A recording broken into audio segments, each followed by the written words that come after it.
নবী করিম সাল্লাল্লাহু আলাইহি সাল্লামের 4টি বিশেষ উপদেশ। হযরত সাদ ইবনে আবি ওয়াক্কাস রাদিয়াল্লাহু তাআলা আনহু বলেন, এক ব্যক্তি নবী করিম সাল্লাল্লাহু আলাইহি সাল্লামের দরবারে এসে বললেন, আল্লাহর রাসূল, আমাকে সংক্ষেপে কিছু উপদেশ দিন। নবী সাল্লাল্লাহু আলাইহি সাল্লাম বললেন, মানুষের হাতে যা আছে তা থেকে নিরাশ হয়ে যান, লোভ করবেন না, লোভই হলো নগদ দারিদ্র্য। নামাজ এমনভাবে আদায় করবেন যেন আপনি দুনিয়া থেকে বিদায় নিয়ে যাচ্ছেন। এমন কথা ও কাজ থেকে বিরত থাকবেন যার জন্য পরে ক্ষমা চাইতে হয়। সূত্র মুস্তাদরাকে হাকিম, হাদিস নং 7928। এই হাদিসে নবী করিম সাল্লাল্লাহু আলাইহি সাল্লাম যে 4টি উপদেশ দিয়েছেন। 1.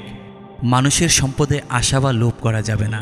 নবী করিম সাল্লাল্লাহু আলাইহি সাল্লাম বলেছেন, মানুষের হাতে যে সম্পদ আছে তা নিয়ে আশা করো না। কার পকেটে কি আছে বা কে কত সম্পদশালী সেদিকে দৃষ্টি দেওয়া যাবে না। এটি আমাদের অন্তরে অহেতুক আকাঙ্ক্ষা তৈরি করে। আমাদের দৃষ্টি আল্লাহর রহমতের দিকে থাকতে হবে। তিনি যা দিয়েছেন তাতেই সন্তুষ্ট থাকতে হবে।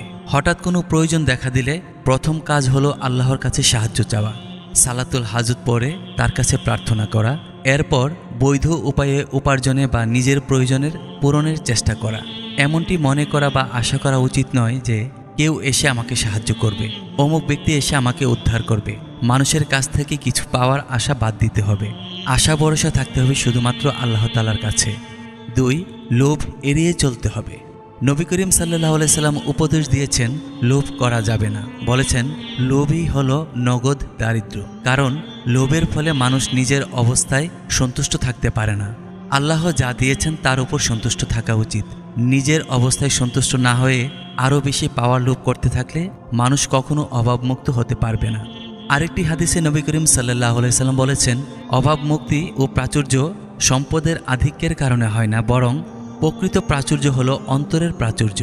সহিহ বুখারী হাদিস নং 6446 ও সহিহ মুসলিম হাদিস নং 1051। অন্তরে যদি শান্তি থাকে তবে সামান্য সম্পদেও সুখী হওয়া যায়, কিন্তু লোভ করলে যতই সম্পদ থাকুক তাতে তৃপ্তি আসে না।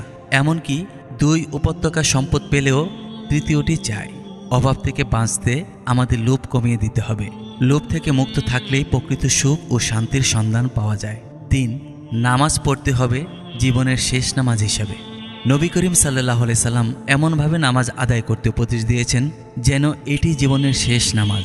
এই নামাজ আদায় শেষ করেই আমি এই জীবন ছেড়ে আখিরাতে আল্লাহর সামনে দাঁড়ানোর জন্য যাত্রা করব। এই অনুভূতি নিয়ে নামাজ আদায় করলে স্বাভাবিকভাবেই নামাজে মনোযোগ বৃদ্ধি পাবে এবং তা আমাদের অন্তরে আল্লাহর সঙ্গে গভীর সংযোগ তৈরি করবে। দুনিয়া থেকে বিদায় নেওয়া, কবরের জীবন ও আখেরাতের চিন্তা যে কোনো ইবাদতকে শুদ্ধ ও ইখলাসপূর্ণ করে তোলে। এ কারণে নবীজি বেশি বেশি মৃত্যুর কথা স্মরণ করতে বলেছেন।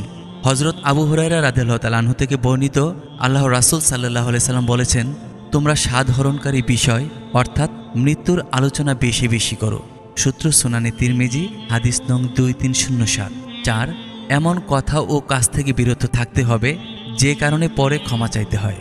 নবী করিম সাল্লাল্লাহু আলাইহি সাল্লাম সর্বশেষ উপদেশটি হলো, এমন কথা বলা বা কাজ করা থেকে বিরত থাকুন যে জন্য পরে লজ্জিত হতে হয় বা ক্ষমা চাইতে হয়।